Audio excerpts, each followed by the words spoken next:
nos Sul yr un fath fi gyda ni astudiaeth. Dewch i ni gychwyn y gwasanaeth bore yma yn darllen darn bach o Salm 111 hefo'n gilydd. Ac yna mi na i weddio. Ond mae hwn yn anogaeth i ni foli Duw i ni feddwl pwy ydy'r arglwydd ydyn ni'n clywed amdano fo yn y Beibl, pwy ydy'r arglwydd da ni trwy ffydd yn Iesu Grist yn dod i berthynas am byth hefo fo. Felly mi ddarllenwn ni y bedair adnod yma sydd i'w cael yn Salm 111 hefo'n gilydd. Dewch i ni ddarllen. Molwch yr arglwydd, diolchaf i'r arglwydd am holl galon yng nghwmni'r uniawn yn y gynulleidfa. Mawr yw gweithredoedd yr arglwydd, fe'i harchwilir gan bawb sy'n ymhyfrydu ynddynt. Llawn anrhydedd a mawredd yw ei waith, a saif ei gyfiawnder am byth. Gwnaeth i ni gofio ei ryfeddodau, graslon a thrigarog yw'r arglwydd. Dwch ni weddio. O ddiwyntad, fel da ni newydd ddarllen, da ni isio dyfoli di y bore yma. Da ni isio i ti'n helpu ni trwy dysbryd glân i ni gofio y rhyfeddodau yr wyt ti wedi wneud, y rhyfeddodau yr wyt ti wedi addo i gwneud i dy bobl a trwy dy bobl trwy'r ysbryd glân i'r dyfodol. Diolch dy fod ti yn dduw graslon a thrigarog. Ac wrth i ni ddarllen a gwrando ar dair di bore yma, da ni'n gofyn y byddi di'n helpu ni i ddeall ac i brofi y gras hwnnw o'r newydd yn Iesu Grist. Arglwydd, da ni'n gofyn i ti'n helpu ni achos da ni'n cydnabod wrth i ni ddod i daddoli di yn aml, da ni'n gallu teimlo'n oer, da ni'n gallu teimlo'n ddryslyd, ella bod yna lot o betha'n pwyso ar yn meddwl ni. Dyna pam ydyn ni'n dod at orsedd gras yn gofyn arglwydd delia hefo ni, plis. Delia hefo ni mewn ffordd fydd yn adeiladu ni yn llawenydd, yn y nerth yr wyt ti'n ei roed mwyn i ni wynebu be bynnag sydd i ddod yr wythnos yma sydd o'n blaenau ni. Diolch i ti am Iesu Grist, diolch i ti am pwy wyt ti fel tad mab ag ysbryd glân. Plis bendithia a maddau ni bob pechod rwan, wrth i ni gyflwyno'n hunin a'n gilydd i ti, yn enw ac yn heiddiant sy'n harglwydd Iesu Grist. Amen. Wel, dwch ni ganu felly. Y dwy emyn yn syth ar ôl i gilydd. Y gyntaf yn un lle yda ni yn gofyn cwestiynau. Pwy all ddal y moroedd yn ei law? Pwy all gyfri gronyn, pob un gronyn baw, daw brenhinoedd crynant ger ei fron, creadigaeth Duw yn dathlu'n llon, hwn yw ein Duw, ar ei orsedd fri, deuwch ac addolwn. Hwn yw yr ior, brenin yr holl fyd, deuwch ac addolwn. Ac ar ôl i ganu honna, da ni wedyn yn mynd i ganu emyn, hen emyn, sydd yn sôn am trwy ras, trwy farglwydd ger dy fron, yn rhoi fy nghalon i ti. Tîm cerais di maint fy mai, ni allaf lai nathgaru. Dwch ni godi i ganu fo'n gilydd.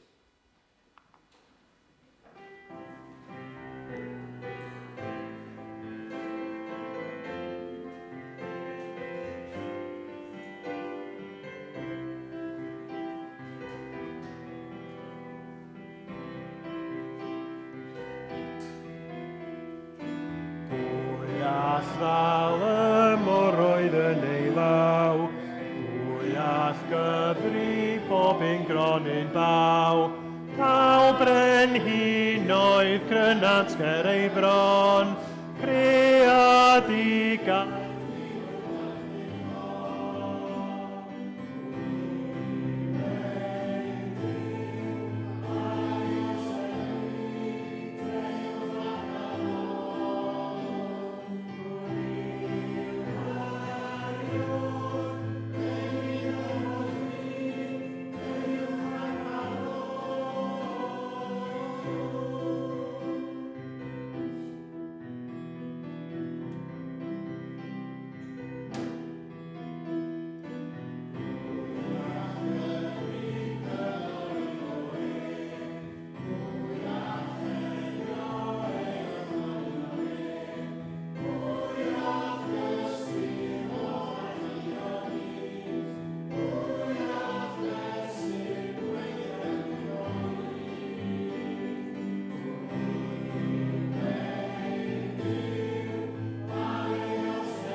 Waeth i chi sefyll ar eich traed dim.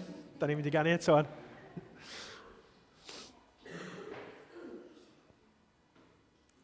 Os da ni mlaen i'r sleid nesaf. Diolch.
Wel, os gai ofyn i Naomi ddod mlaen, da ni am gael yn darlleniad, a mae hwnnw'n dod o Lyc penod 19 ac adnodau 1 i 10.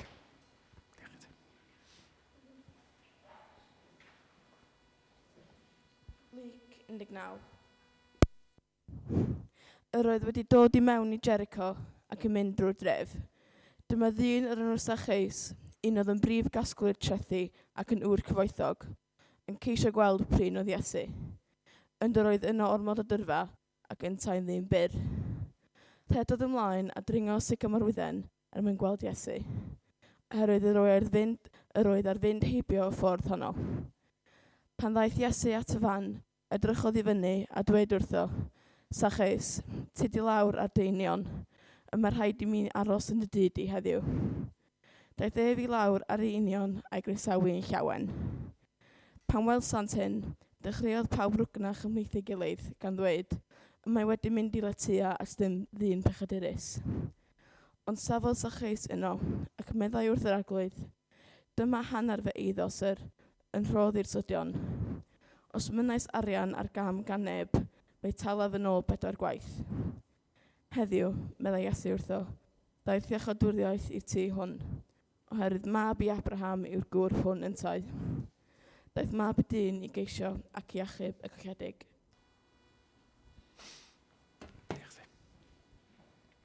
Diolch yn iawn. Hanes Iesu a Sacheus. Rwan ta, di'r plant eisiau dod i'r blaen? I mi gael sgwrs bach efo chi?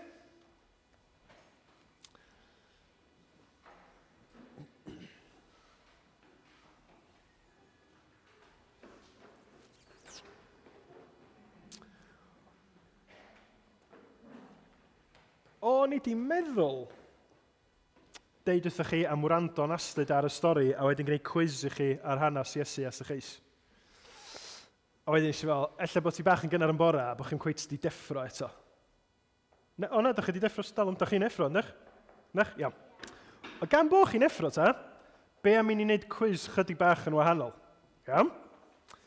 Be da ni'n mynd i wneud ydy, ni'n mynd i chwarae gêm bach lle fe gyna i eiria fyny ar y sgrin, a wedyn dwi eisiau i chi feddwl pan ydych chi'n gweld y gair cynta, be sydd yn dod i'ch meddwl chi'n syth, iawn? Felly, enghraifft, na ni roed yr un cynta i fyny ar y sgrin, dafad, Ac oen, dydy? Maen nhw'n mynd efo'i gilydd, dydy? A wedyn, so cofio beth di nesaf? Gwynta, pa mor dda ydych chi? Oce, mop a... Mewn be mae mop yn mynd? Mop a bwcad, iawn? Felly, da chi'n gwybod y teip o beth dwi'n chwilio amdano fo? Iawn? Felly, da ni'n mynd i roi mwy ohonyn nhw i chi. Na ni'n neud bob yn un os da ni'n symud ymlaen. Oce. Halan. Be sy'n dod efo halan? Pupur. Os na rwy'n eisiau cynnig rhywbeth gwahanol i pupur? Pupur ydych chi'n mynd i ddweud? Aran? Siwgr. Tebyg. Dwi'n licio ffordd ti'n meddwl. Ie, Anna? Ti deng hofio be di o? Disgrifio fo i fi. Gyd i ddweud o'n Saesneg os ti eisiau? Gan i weld, a ni'n symud ymlaen yr un cynta. Da iawn. Halan a vinegar, da iawn. Ond halan a pupur nathach chi gyd dweud i ddechrau, de, diddorol. Wan ta, nesa, ci. Be fysach chi'n ddisgwyl i fynd hefo ci, Daniel? Ci a cath. Dyna beth pawb arall yn meddwl? Ia. Llio? Ci defaid, oce, ia. Ci a be? Morfil? Diddorol. Lle ci? Ci defaid ydych chi fel hefyd, Anna? Ci a be? Baw. Wel, ia. Mae hynna'n mynd efo'i gilydd. Yn anffodus, yn llawer rhy aml, mae ci a baw yn mynd efo'i gilydd. Ond be o'n i'n chwilio amdano fo oedd? Ci a gasgwrn? Ie. Felly, di pob un ci yn licio asgwrn, dwi'n gwybod. Ond, oedd yr holl beth ydych chi'n meddwl, dim cweit be ydych chi'n ddisgwyl. Ac yr un ola, Cymru. Mwyn helpu chi chydig bach, iawn, na i fynd fel hyn. Cymru, Be ydych chi'n meddwl sydd yn dod ar ôl Cymru? Cymru Cymraeg? Na. Aran? Ie, gwan ta.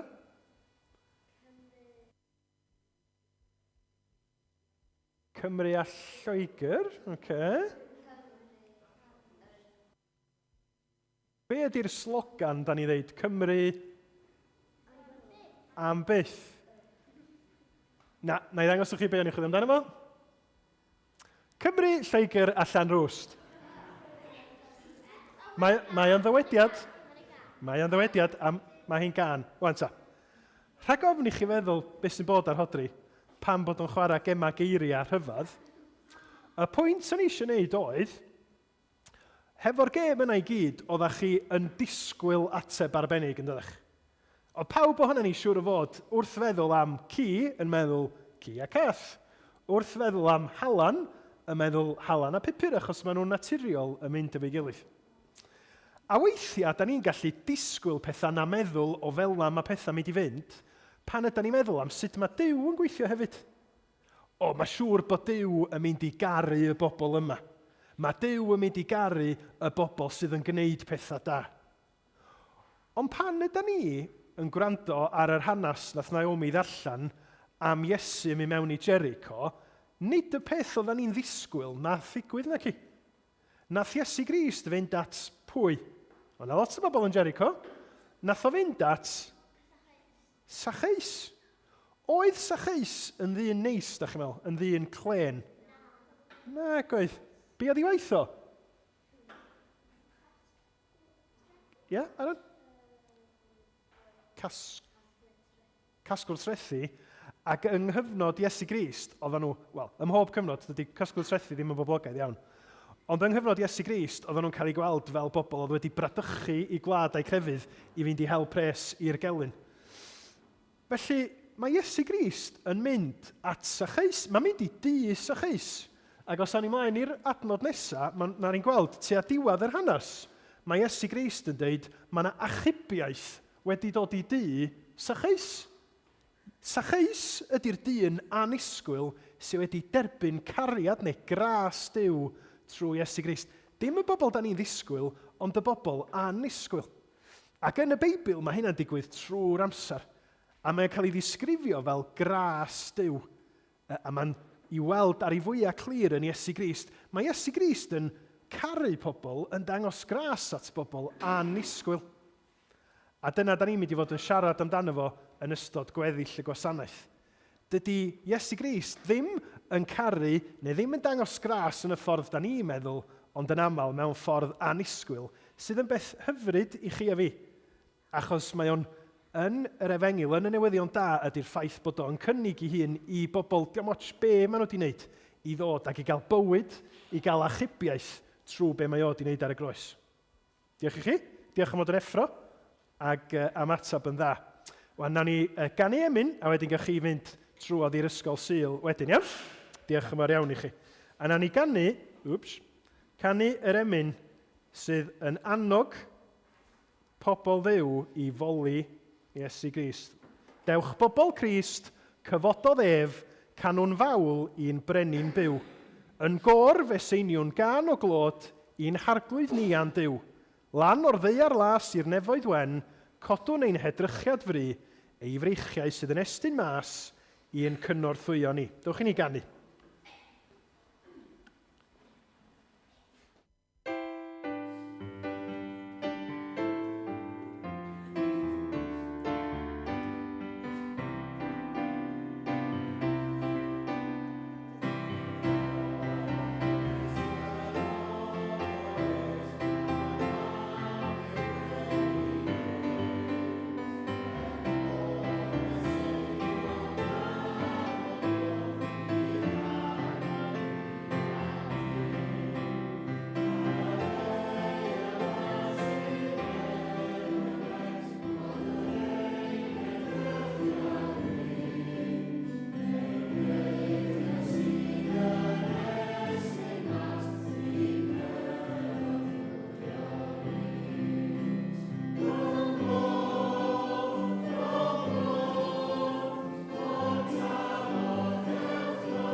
Dewch i ni weddio. O Dduw, da ni diolch i ti am y cyfoeth yna o ras yna yn Iesu Grist. Yn diolch y gallwn ni ddod yn hen, yn ifanc, rhai sy'n dioddef poen, rhai sy'n llawen, be bynnag ydy'n amgylchiadau ni, bod na dderbyniad i ni trwy Iesu Grist. Ac arglwydd, da ni'n gofyn y byddwn ni'n gallu gwneud y mwyaf o'r derbyniad yna. Yn bod ni'n gallu rhoi yn calon i ti mewn mawl, ond hefyd bod ni'n gallu rhannu hefo ti pob peth sydd yn pwyso na ni y bore yma. Yn gwybod mae trwy ffydd yn Iesu Grist dod at orsedd gras yda ni. Ac yng Nghrist bod na ddigonedd i ni. Digonedd o faddeuant, a thrwy'r ysbryd, nerth, cynhaliaeth, nad yda ni o bosib yn teimlo ar y pryd sydd ar yn cyfar ni, ond eto trwy ddarllen y Beibl, trwy gael yn atgoffa o'r gwirioneddau yr ydyn ni newydd ganu amdanyn nhw. O arglwydd, diolch am y cysur. Diolch am y ddarpariaeth sy'n yna i ni yn gwendid trwy ras ein harglwydd Iesu Grist. Da ni diolch bod groes Calfaria yr erchylltra ddigwyddodd yna, bod yr un pyr a pherffaith wedi derbyn yn cosb ni, bod croes Calfaria hefyd yn destun rhyfeddod a diolchgarwch i ni, bod y pris wedi dalu yn llawn. Bod y tywyllwch didew wedi amgylchynu dy fab annwyl di, fel bod pawb sy'n ymddiried yng Nghrist ddim yn gorfod wynebu y fath erchylltra. Diolch am y fath gynllun sydd yn hachub ni oherwydd be nath yr arglwydd Iesu. Diolch bod yr atgyfodiad yn golygu i fod o yn dduw byw y gallwn ni gael perthynas fywiol ag o heddiw. Arglwydd, da ni felly yn gofyn yn pechod, yn dryswch, yn poen anhofna, y byddi di, nid yn unig yn atgoffa ni o beth sy'n wir amdana ni yn Iesu Grist, ond y byddi di'n bywhau yn perthynas ni. Arglwydd bod ni'n dod yn fwy ymwybodol o reality y cariad sydd yn hamgylchynu ni. Yr etifeddiaeth yr ydyn ni wedi edrych arno fo'n o syl, yr etifeddiaeth honno sydd yn gwbl sicr a diogel i ni yn y nefoedd. Diolch nad os na neb na dim oll a grewyd yn gallu'n gwahanu ni o ddiwrthgariad Duw yng Nghrist Iesu'n harglwydd. Ac arglwydd, da ni am i'r gwirioneddau yma, am i'r reality yma yn newid ni trwy dysbryd glân. Be bynnag ydy'n amgylchiadau ni, da ni'n gofyn arglwydd y byddwn ni trwy daddoli di, trwy fyfyrio ar dair di, yn dod yn debycach i'r arglwydd Iesu. A thrwy hynny, arglwydd bod ni yn loiw fel tystion i ti. Tystion sydd ddim yn dangos yn hunin ac yn pwyntio at beth da ni wedi wneud, ond tystion sydd yn dyheu am gael deud, mae gennym ni newyddion da. Da ni'n gwybod am gariad, da ni wedi profi cariad, da ni am i bobl o'n cwmpas ni ddod i'w dderbyn hefyd trwy ffydd. Felly arglwydd, ni wedi weithio ynom ni a trwom ni pan ydyn ni yn siarad efo cydweithwyr, efo aelodau'n teulu. Yn enwedig pan ydyn ni yn siarad efo pobl sydd ddim yn gwybod lle i droi. Sydd wedi llethu oherwydd yr amgylchiadau na sydd mor gyffredin yn byd syrthiedig ni.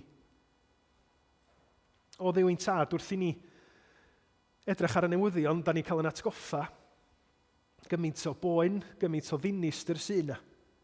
Dim ond dros y dyddiad dwytha yma, da ni wedi cael clywed am yr ymosodiadau erchyll yn y Dwyrain Canol. A da ni'n gwybod am y casineb, am y tensiwn sydd wedi bod dros ganrifoedd yn yr ardal honno. Arglwydd, da ni'n gweddio y byddi di yn ymyrryd. Da ni'n gweddio y byddi di arglwydd yn cynnal dy bobl di sydd o bosib yng nghanol yr helynt yna.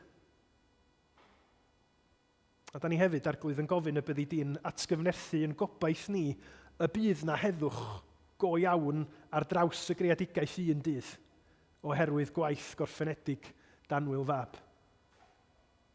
Mor ffiaf ydy casineb a lladd a'r hyfela ac mor drist o gyffredin mae o gwmpas yn byd ni, nid felly mae am fod am dragwyddoldeb a da ni'n diolch i ti am hynny. Ac arglwydd da ni yn cyflwyno pob peth sydd yn dod i'n rhannu. Pob peth, pob temtasiwn, pob euogrwydd sydd yn pwyso na ni. Ac yn gofyn, neu di trwy dysbryd glân, gymhwyso y newyddion da i ni. Ac i bobl sydd ella ddim eto wedi dod at Iesu Grist mewn ffydd, da ni'n gofyn y byddi di'n gwneud y gwaith cuddiedig hwnnw yn eu calon nhw, fel bod nhw yn dod i ben i tenyn yn deud, dos gynna i ddim mwy o nerth, dos gynna i ddim mwy atebion, ac ar yr adag yna, tyda nhw at Danwyl fab. Fel y gallan nhw, fel yr emynydd ddeud, Iesu, Iesu, rwy ti'n ddigon. Da ni'n gweddio am yn cyfeillion arglwydd yr ydyn ni'n gwybod amdanyn nhw sydd yn mynd trwy amser anodd rwan. Gwyn i dogaethau iddyn nhw bydd yn agos atyn nhw yn y ffordd rwy ti wedi gaddo wneud. A rhodd o'i thineb i ni i wybod sut allwn ni fugeilio'n gilydd mewn cariad ac amynedd hefyd. O Dduw ein Tad, diolch i ti am Iesu Grist, diolch i ti am dy holl ddaioni. Bendithia ni rwan, gweitha'n pechod, tosturia wrthyn ni, wrth i ni ofyn y pethau yma i gyd. Trwy Iesu Grist, ein harglwydd a'n gwaredwr. Amen.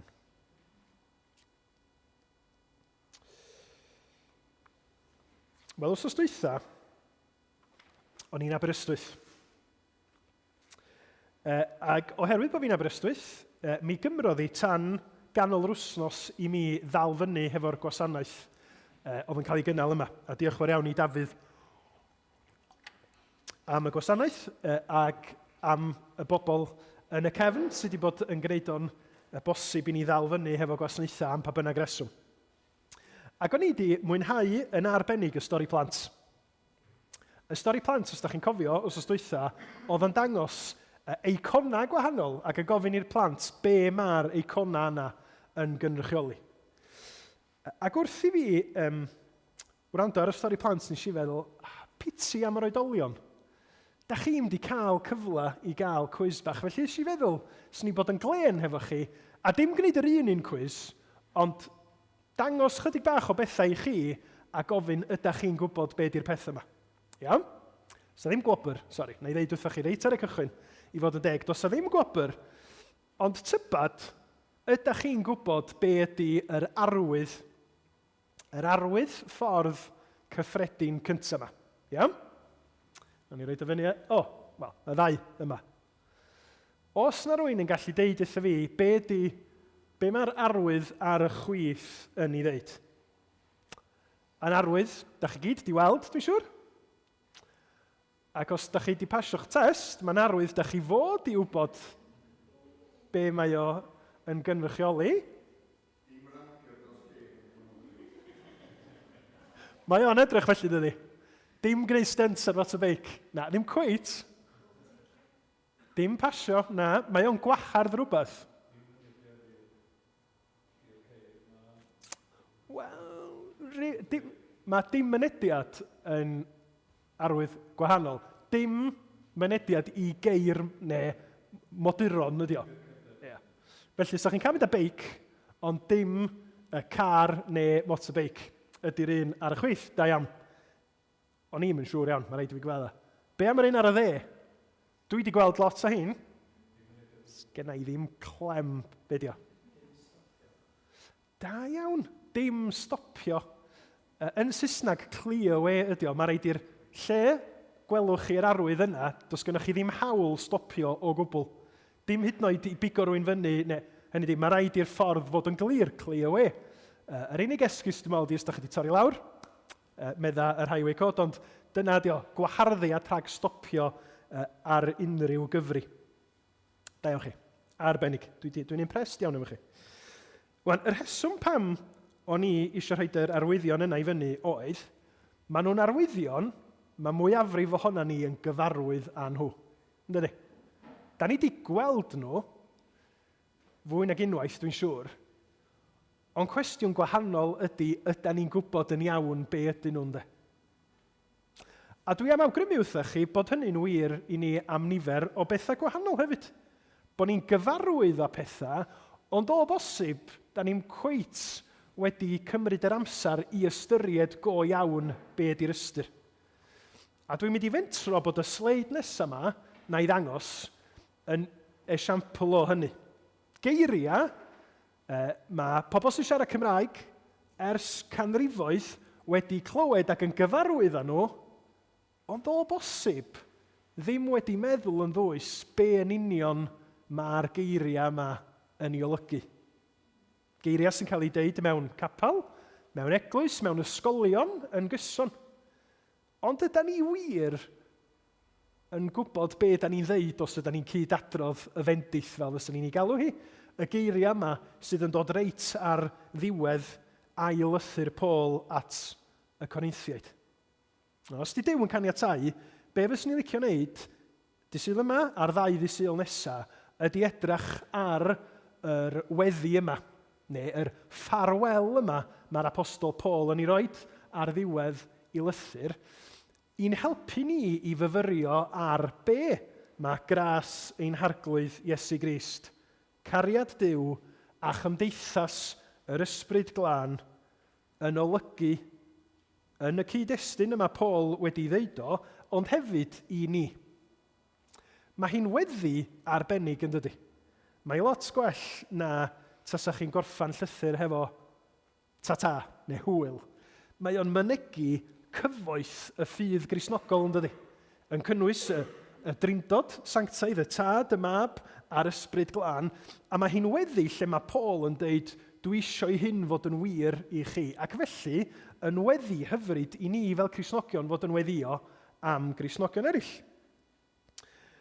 Ond dwi am i ni, naturiol, ganolbwyntio ar y rhan gyntaf y bore yma. Gras ein harglwydd Iesu Grist fyddo gyda chwi. Be da ni'n feddwl pan ydyn ni'n clywed y geiriau yna? Be da ni'n feddwl pan da ni'n defnyddio'r gair gras? Mae o'n air sydd yn dod yn aml iawn yn y Testament Newydd.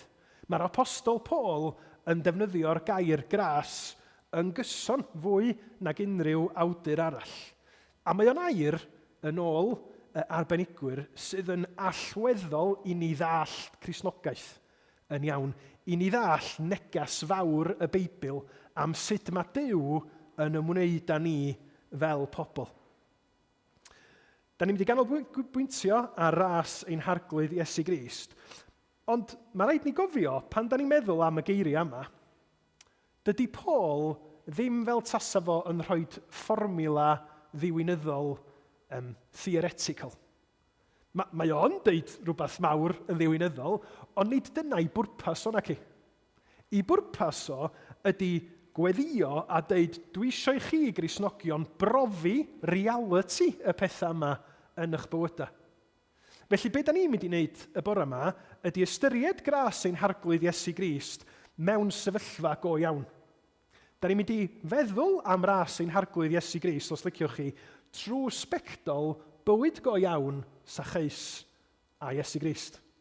A'r ddigwyddodd go iawn yna i ni weld be mae gras ein harglwydd Iesu Grist yn ei olygu yn ei gyfoeth. Ond cyn i ni fynd dim pellach, mae'n bwysig deud hyn.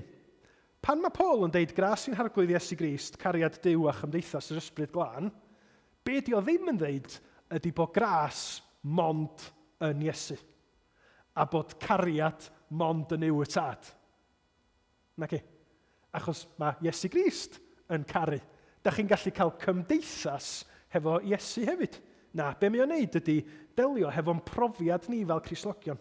Da ni'n profi gras i ddechrau wrth i ni ddod at Iesu Grist mewn ffydd. Yna, wrth i ni ddod i'r berthynas yna trwy ras hefo Iesu Grist, da ni'n sylweddoli bod cariad Duw y tad ers cyn creu y byd, ers i ni hyd yn oed gael yn geni, ac yna mae yr ysbryd glân yn dod â chymdeithas, ond dwi'n neidio yn fy mlaen i bregethau wythnos nesaf. Gras ein harglwydd Iesu Grist a fyddo gyda chwi oll, mae yr apostol Paul yn ei ddeud. Wrth gwrs, y cwestiwn mwyaf amlwg ydy, wel, be ydy gras ta? Be ydy gras?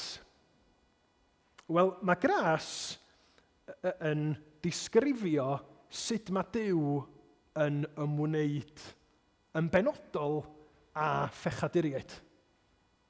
Yr heilioni, y caredigrwydd, yr ffaith bod Duw yn rhoi, yn hael ac yn rhad i bechaduriaid pan dyn nhw'n heiddi dim byd. Yr elfen anisgwyl yna o'n i'n sôn amdano fo hefo'r plant. Y darlun dwi wedi ddefnyddio yn y gorffennol i drio disgrifio gras, a maddeuwch i fi, os ydy o ddim yn help o gwbl i chi, gewch chi jyst anghofio fo, iawn? A mae hwn ella yn deud mwy amdana fi nag ydy am ddim byd arall. Ond dychmygwch, dros yr wythnosau dwytha yma, dwi wedi bod mewn lot o bartis pen-blwydd. A beth sy'n naturiol yn tueddu ddigwydd mewn partis pen-blwydd ydy mae yna gacan ben-blwydd yn ymddangos. Ddim yn surprise o gwbl, na di. Pan mae rhywun yn cael pen-blwydd, mae o'n arferiad bod nhw'n cael cacan ben-blwydd i ddathlu y ffaith bod nhw wedi cyrraedd rhyw oed arbennig. A mae yna, dwi'n yn gwybod os ydych chi'n dweud bod nhw'n heiddi cacan, ond mae o'n dod hefo rhywbeth sydd yn wir amdanyn nhw. Mae nhw wedi cyrraedd rhyw oed, felly mae nhw'n cael hynny. Dychmygwch mod i yn cael cacan ganol rha. Iawn? Mis Chwefror, mae'n pen-blwydd i. Felly mi fysa fo'n anisgwyl pam fyswn i'n cael cacan. Yn fwy na hynny, dychmygwch mod i yn cael cacan ar ddiwedd wythnos pan ydw i wedi bod yn dwyn cynhwysion y gacan o'r ffridge. Felly dos am menyn, dos am wyau yn tŷ, dos na ddim blawd ar ôl achos dwi wedi bod yn coginio rhyw bethau bach just i fi'n hyn. Felly, o ran heiddiant, dwi'n mynd heiddi cacan, deud y gwir, dwi fel taswn i wedi gwneud pob peth posib i beidio heiddi cacan.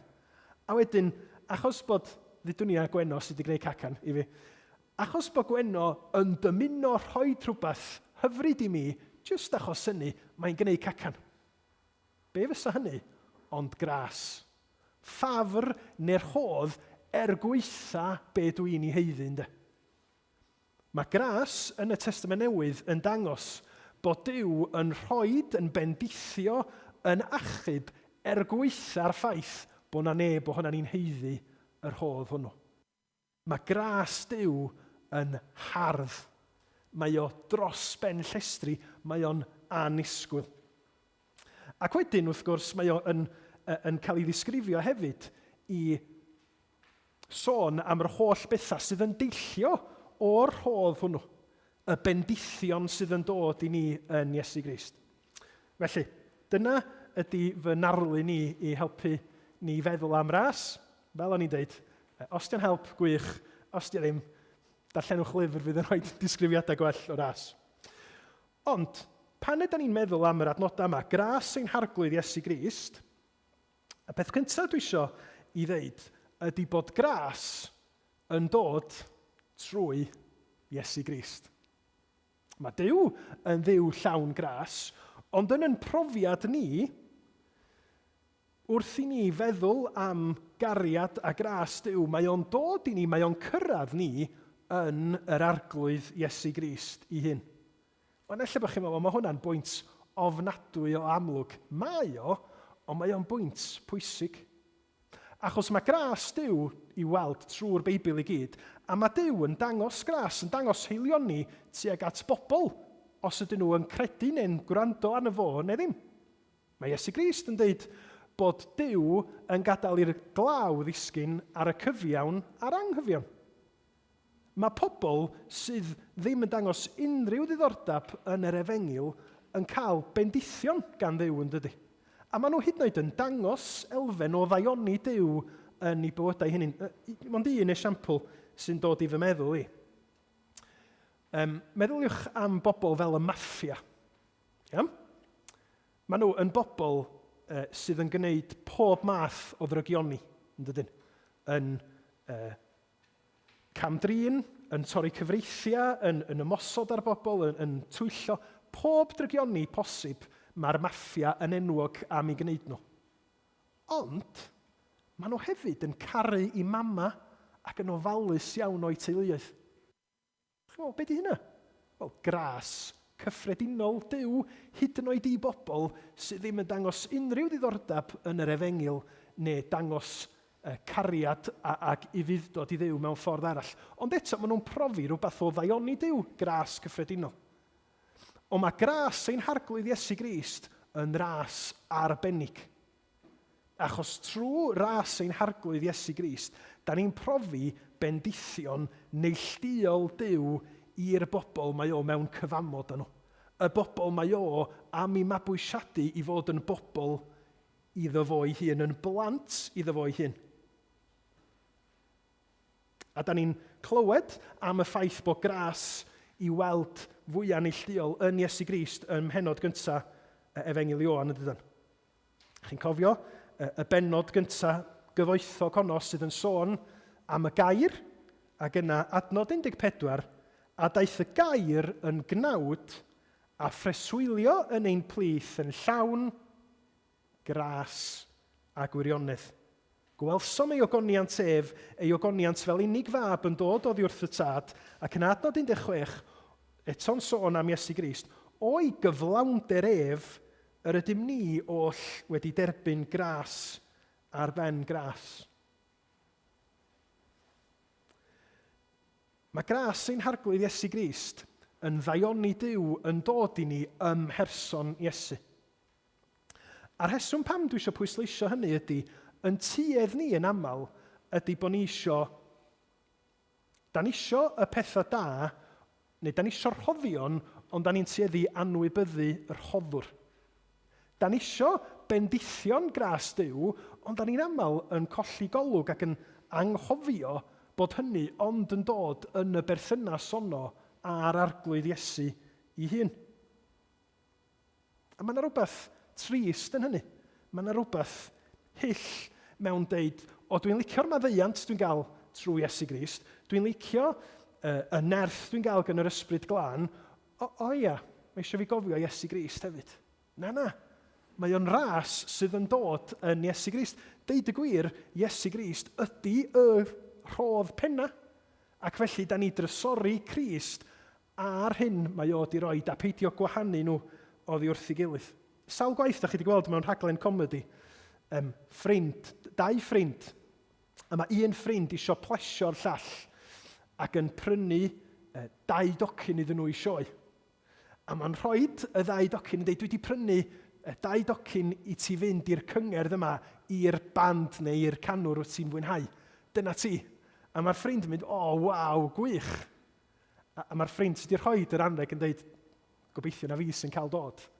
A mae'r ffrind arall yn dweud, gwych, dwi'n mynd i fynd efo rhywun arall. A mae'n drist ydy, mae'n hyll.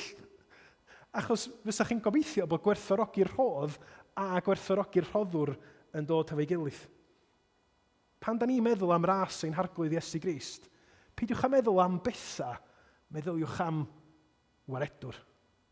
Meddyliwch am Grist, a meddyliwch bod Crist yn package llawn o ddaioni, ond mae o'n dod mewn person. Dyna oedd mor allweddol yn hanes Sacheis, ynddo? Os da chi'n meddwl amdano fo. Sawl gwaith da chi wedi meddwl am hanes Iesu a Sacheis, a mae'n cael ei gyflwyno i ni fel hanes sydd yn sôn am pa mor dda nath Sacheis ddangos ffydd yn dringo'r goedan. A na Sacheis oedd wedi cymryd cam allweddol. Wel, ella bod o wedi dangos ffydd, ond beth sy'n gwbl allweddol yn hanes Luc 19, Iesu a Sacheis, ydy Iesu. Iesu sydd yn stopio. Iesu sydd yn mynd at Sacheis yn edrych fyny i'r goedan a dweud, Sacheis, mae'n rhaid i mi ddod i aros yn dy dyd i heddiw. Iesu sy'n gwneud gwahaniaeth. Achos fysa Sacheis yn ddigon hawdd i gallu mynd fyny'r goedan a bod Iesu di pasio heibio. yn yr hanes yma y ffaith bod Iesu yn dymuno ymwneud â Sachais sydd yn gwneud y gwahaniaeth yn llwyr. Dyna pam bod Sachais yn profi y gras ynde. Felly mae gras yn dod yn Iesu Grist, a dyna pam ydyn ni'n trysori yr rhoddwr a'r rhoddion di-ben draw mae o'n ei roed. Yn ail, a da ni'n ei weld o yn amlwg yn y Beibl, mae gras sy'n harglwydd Iesu Grist yn arbennig achos mae o'n ras sydd yn achubol. Mae o'n golygu bod ni sydd yn derbyn Crist trwy ffydd, ni'n cael yn gwahodd i fod yn ddisgyblion i Grist yn derbyn achubiaeth neu iachawdwriaeth. Nathoch chi sylwi ar ddiwedd yr hanes yn Luc 19, be nath Iesu ddeud? Adnod 9 a 10. Heddiw, medda Iesu wrtho, daeth iachawdwriaeth neu achubiaeth i'r tŷ hwn, oherwydd mab i Abraham yw'r gŵr hwn yntau. Daeth mab y dyn i geisio ac i achub y colledig. Mae gras ein harglwydd Iesu Grist mor arbennig achos mae o'n golygu bod ni, bechaduriaid, sydd yn golledig heb y gras hwnnw, yn dod i gael yn hachub.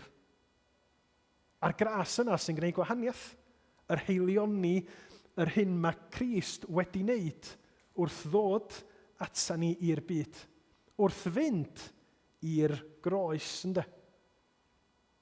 Ac adnod arall sydd yn cadarnhau y ffaith bod gras sy'n harglwydd Iesu Grist yn achub ydy adnod enwog arall digwydd bod yn yr un llythyr, yn ail lythyr Paul at y Corinthiaid, ail Corinthiaid 8:9. A chi'n cofio hon, dwi'n siŵr. Oherwydd yr ydych yn gwybod am ras sy'n harglwydd Iesu Grist, fel y bu iddo, a cyntau'n gyfoethog fod yn dlawd mwyn i chwi fod yn gyfoethog trwy dlodi ef. Mae gras ein harglwydd Iesu Grist yn achub wrth i Iesu Grist ddod o'r nefoedd. Yr un, os da chi'n cofio os dwytha, o Dafydd yn sôn amdano fo, yr un sy'n rhagori ar bob peth, cyntaf anedig yr holl greadigaeth, y mab sydd yn pre-eminent, mae o'n dod yn dlawd trwy ddod i'r byd, ond ymhellach na hynny, trwy fynd i'r groes. Pam mae o'n gwneud hynny? Oherwydd i ras tuag ata ni sydd yn heiddi dim, da ni'n dlawd y dydan pawb ohono ni. Yn yn hunanoldeb, yn yn anghyfiawnder, yn yr hunangyfiawnder sydd yn calonna ni. Da ni'n euog, da ni'n dlawd ger bron Duw, ond mae Iesu, oherwydd y gras rhyfeddol yma, yn gwneud y cyfan yn mwyn ni. Achos mae o'n dymuno i ni trwy brofi i ras o brofi yr achubiaeth yma, yr iachawdwriaeth yma, sydd yn golygu bod ni yn naturiol yn dlawd, yn heiddi dim, yn gyfoethog trwy dlodi Iesu Grist.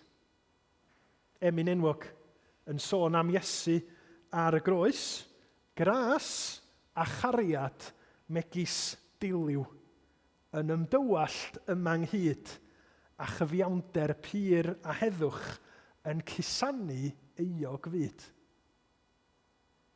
Gras ein harglwydd Iesu Grist, y gras sydd yn achub pob un sydd yn dod at Grist mewn ffydd. Ac wrth gwrs cwbl di hynny di derbyn, ynde? Derbyn yr anreg mae dim ond Crist yn ei gynnig i ni trwy i waith gorffenedig o, yn marw ar y groes, yn codi'n fyw o'r bedd. A mae Iesu wrth siarad efo Sachais yn deud, daeth mab y dyn i geisio ac i achub y colledig. Nid y colledig sydd yn ffeindio ei ffordd ei hunin yn ôl i gael ei hachub. Mae yna rhywun yn mynd ar ymgyrch mwyn achub y bobl yma oedd yn gwbl am ddifad o unrhyw obaith ar ei pen ei hunin. Pan o'n i yn iau, un o'r rhaglenni o'n i'n mwynhau edrych arnyn nhw, a dwi'n dangos yn oed dwi'n, oedd 999. Chi'n cofio hwnna? Mae di stopio bod ar teledu, ers 20 mlynedd, mae'n siŵr dydy. Ond oedd o'n eitha cyffroes, achos oedd hi'n raglen lle oeddech chi'n gwybod o'na rhywbeth mawr yn mynd o'i le. O'na bobl yn cael anafiadau eitha erchill, yn torri coes neu disgyn lawr tylla, ac yn aml oedd na rhywbeth yn digwydd iddyn nhw ar fynydd. A'r 999 oedd, mae yna rhywun yn gorfod mynd i'w hachub nhw. Ac oedd o wastad yn gwneud i hogyn ifanc feddwl, dwi'n gwybod os dwi eisiau mynd fyny mynydd, jyst rhag ofn i rhywbeth drwg ddigwydd i mi. Ond be oedd wastad yn rhyfeddol oedd sut oedden nhw'n llwyddo i ffeindio y bobl yma oedd yn sownd ar ben mynyddoedd. Oedd y bobl yn aml ddim hefo ffordd i ddeud lle oedden nhw, oedden nhw'n gorfod defnyddio flares neu torch neu rhywbeth, ond rhywsut mi oedd yr hofrennydd neu'r tîm achub mynydd yn ei ffeindio nhw. Ond yn un o'r rhaglenni, dwi'n cofio nhw'n deud, os oes gennych chi mobile phone ac oedden nhw'n dyddiau cynnar mobile phone, peidiwch a poeni os oes gennych fo ddim signal i chi ffonio i ddeud lle ydych chi, jyst gnewch yn siŵr bod eich mobile phone chi ymlaen a mi wneith yr hofrennydd eich ffeindio chi, rhywsut, trwy ryw dechnoleg arbennig. Ac yn ei mae hwnna'n ddarlun hyfryd o ras. Pobl ar mynydd heb allu symud, heb allu helpu nhw i hunin, mae gen nhw ffôn sydd ddim efo signal, felly dyn nhw'n gallu deud lle maen nhw, ond mae'r achubwr yn gallu ffeindio nhw. Mae'r achubwr yn gallu gwneud pob peth mwyn dod at nhw a dod â nhw i ddiogelwch. Dyna mae gras sy'n harglwydd Iesu Grist yn neud, ynde? Dim byd ohona ni. Da ni'n gwbl analluog i helpu sefyllfa ni'n hunin. Mae Crist trwy ras yn gwneud y cyfan drosto ni. A mae Sacheus yn profi hynny. A peth ola dwi eisiau dweud, gras sydd yn amlwg yn Iesu Grist, gras ein harglwydd Iesu Grist sydd yn hachub ni o'n pechod, o gosb pechod i fywyd tragwyddol, yn ola, mae o gras ein harglwydd Iesu Grist yn ras sydd yn newid ni, sydd yn cynnal ni, ac sydd yn nerthu ni fel Cristnogion. Sylwch beth sy'n digwydd i Sacheus ar ôl y cyfarfyddiad yma hefo Iesu. Mae dim i fyny'r goedan. Mae Iesu wedi gwneud pwynt, wedi dod yn bwrpasol at y fo a deud, Sacheus, tir di lawr ar deinion, y mae'n rhaid i mi aros yn dy dyd i heddiw. Ac adnod 6 ymlaen, da chi'n gweld effaith y ffaith bod Sacheus yn profi gras ein harglwydd Iesu Grist. Adnod 6 ymlaen, daeth efi lawr ar ei union a'i groesawu yn llawen. Mae yna newid byd syfrdanol yn digwydd yn Sacheus. Mae o'n ymateb i be mae Iesu wedi wneud yn llawen. Mae o'n ufuddhau iddo fo. Ac yna, darllenwch ymlaen, a mae o fel tasa fo yn ddyn hefo golwg hollol wahanol ar ei fywyd, yn dydi? Da ni'n cymryd yn ganiataol, achos sut mae casgwyr trethu'n cael ei portreadu neu Efengyl Luc bod o'n ddyn oedd yn twyllo. Mae o'n cael ei gydnabod yn fama bod o'n brif casgwr trethu ac yn ŵr cyfoethog, felly mae pres yn bwysig iddo fo. Ond o adnod 8 ymlaen, sylwch sut mae o yn byw. Sylwch be mae o'n ddeud am ei agwedd at bres ac at bobl. Safodd Sacheus yno ac meddai wrth yr arglwydd, dyma hanner fy eiddo, syr, yn rhodd i'r tlodion. Os mynnais arian ar gam gan neb, fe'i talaf yn ôl bedair gwaith. Mae Sacheus o brofi gras ein harglwydd Iesu Grist wedi cael i'w draws newid yn llwyr, yn dydi? Lle oedd y peth o'n rheoli fywyd o cynt yn mynd yn ddim mewn cymhariaeth achos bod gynno fo feistr newydd, achos bod o wedi profi gras i newid i fywyd o. Ac oherwydd hynny, mae o bellach yn ufuddhau i Iesu Grist a mae o'n fodlon syrthio ar ei fai, yn dydi? Mae o'n deud i bob pwrpas, dwi wedi twyllo pobl a dwi'n mynd i ddeud yn gyhoeddus, unrhyw un ohonoch chi dwi wedi twyllo, dowch ata fi a na i dalu iawndal. Dyna di'r pedair gwaith yn ôl, yr iawndal am dwyll yn ôl y gyfraith Iddewig a Rhufeinig. A mae o'n deud, a dwi'n mynd i, o fy nghyfoeth mawr, dwi jyst yn mynd i roed pres i'r tlodion. Fysa fo'n mynd i gwneud hynny cynt. Fo fysa'r un oedd y crwc mwyaf oedd yn dwy'n pres y tlodion, ond achos bod o wedi profi cyfoeth gras Iesu Grist, mae yna cheilioni newydd yn dod iddo fo. A mae'r patrwm yma i weld trwy'r Testament Newydd. Bod gras ein harglwydd Iesu Grist yn rhywbeth da ni'n ei dderbyn, ond mae o'n rhywbeth sydd yn newid ni wrth i ni gael y bywyd newydd yma yn Iesu Grist. Yn hytrach na parhau i fyw bywyd lle da ni'n rhoi lle i hunanoldeb, lle i angyfiawnder, lle i eilyn addoliaeth, trwy brofi gras, da ni'n deud na, dwi eisiau brwydro yn erbyn y pethau yna. Dwi wedi cael bywyd newydd, mae gennau arglwydd newydd, dwi rwan yn dibynnu ar y gras yma i fod yn sanctaeth, i fod yn debycach i Iesu Grist. Ac yn rhyfeddol, Paul ydy'r un wrth gwrs wedi sgwennu y geiriau yma ynglŷn â gras ein harglwydd Iesu Grist. A Paul ydy'r un sydd hefyd yn deud, dwi wedi profi'r gras hwnnw yn fy mywyd fy hun. Yn 1 Corintiaid 15, mae Paul yn deud fel hyn. Oherwydd y lleiaf o'r apostolion o'i fi, un nad wyf deilwng i'm galw'n apostol gan i mi erlyd eglwys Dduw. Ond trwy ras Dduw, yr wyf, yr hyn ydwyf, ac ni bu ei ras ef tuag ataf yn ofer. Os da chi yn meddwl am ras ein harglwydd Iesu Grist ac yn ddiolchgar ohono fo achos bod chi'n ymwybodol o'ch pechod, cofiwch hefyd bod o'n ras sydd yn mynd i nerthu ni i frwydro yn erbyn pechod sydd dal i godi i ben yn bywydau ni. Mae o'n ras sydd yn mynd i gynhesu'n calon ni nes bod ni'n trysori Iesu Grist ac yn barod i syrthio ar yn bai fel y gwnaeth Sacheus. A deud, dwi'n gwybod bod fi wedi gwneud drwg, dwi'n gwybod bod fi wedi brifo pobl, bod fi wedi anifuddhau i Dduw, ond dwi'n gwybod y gallai fynd at Iesu Grist sy'n llawn gras a deud, sori, dwi'n edifarhau. Helpa fi i beidio gwneud hynny eto. Helpa fi i garu pobl eraill i ddangos gras i eraill y frwydr dwi yn ei wynebu. Gras sydd wedi canoli ar yn harglwydd Iesu Grist. Gras sydd yn achub, gras sydd yn newid, cynnal a nerthu ni fel Cristnogion bob dydd nes y byddwn ni yn y diwedd yn cael yn derbyn trwy ras i deyrnas dragwyddol Dduw a cael gweld Iesu fel ac y mae o a'i foli fo fel ac y mae'r holl angylion yn gwneud. Mae o'n ras rhyfeddol. Mae o'n ras yr ydyn ni dyfu ynddo fo yn ôl y Beibl. Mae o'n ras sydd yn ddi ben draw achos bod Crist yn un sydd yn rhoi ac yn rhoi ac yn rhoi i ni sydd mewn angen.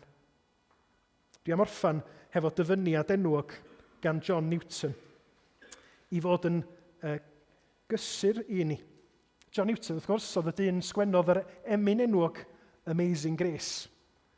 Y emyn sydd mor drawiadol oherwydd ei fywyd ei hun. Os da chi'n cofio, mi oedd o'n forwr ac oedd o'n rhan o'r fasnach mewn cae thweision yn doedd. Yn mynd â pobl o Affrica dros yr Iwerydd. Ac yn ddiweddarach, mi sylweddolodd o y pechod, yr euogrwydd, yr oedd o yn ei gario hefo fo. Ac mi sgwennodd yr emyn enwog yn sôn am Amazing Grace, y gras rhyfeddol yma oedd o wedi dderbyn bod o'n heiddi dim ohono fo. A mae gyda fo ddyfyniad enwog sydd yn adleisio y dyfyniad gan Paul ydw wedi sôn amdano fo. Dyma be ddudodd John Newton. I am not what I might be. I am not what I ought to be. I am not what I wish to be. I am not what I hope to be, but I thank God I am not what I once was.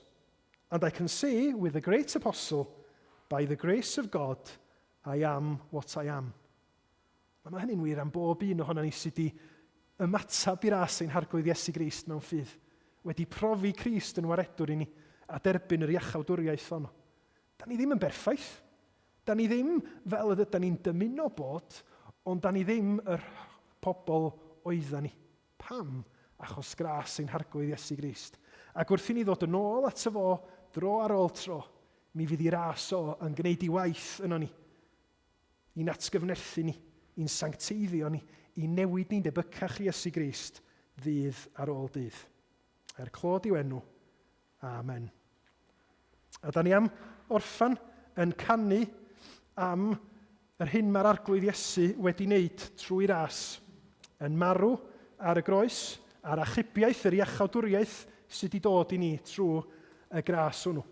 Emyn Pantycelyn, o iachawdwriaeth gadarn, o iachawdwriaeth glir, fi dyfais o'i chyffelib erioed ar fôr na thir. Mae yma ryw ddirgelion rhy ddyrus un sydd un, ac nid oes allai datrys, ond diwdod mawr ei hun ar pennill ola, o ras, di-drai, di-derfyn, tragwyddol ei barhad. Yng nghlwyfair o'n fi farw yn unig mae iachad, gras ein harglwydd Iesu Grist. Iachad oddi wrth ei ogrwydd, iachad o ofnau'r bedd, a chariad wedi ei wreiddio ar sail tragwyddol hedd.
Gwrth i ni adael boed i ras ein harglwydd Iesu Grist, a chariad Duw a chymdeithas yr ysbryd glân, fod gyda ni oll o'r awr hon, hyd byth. Amen.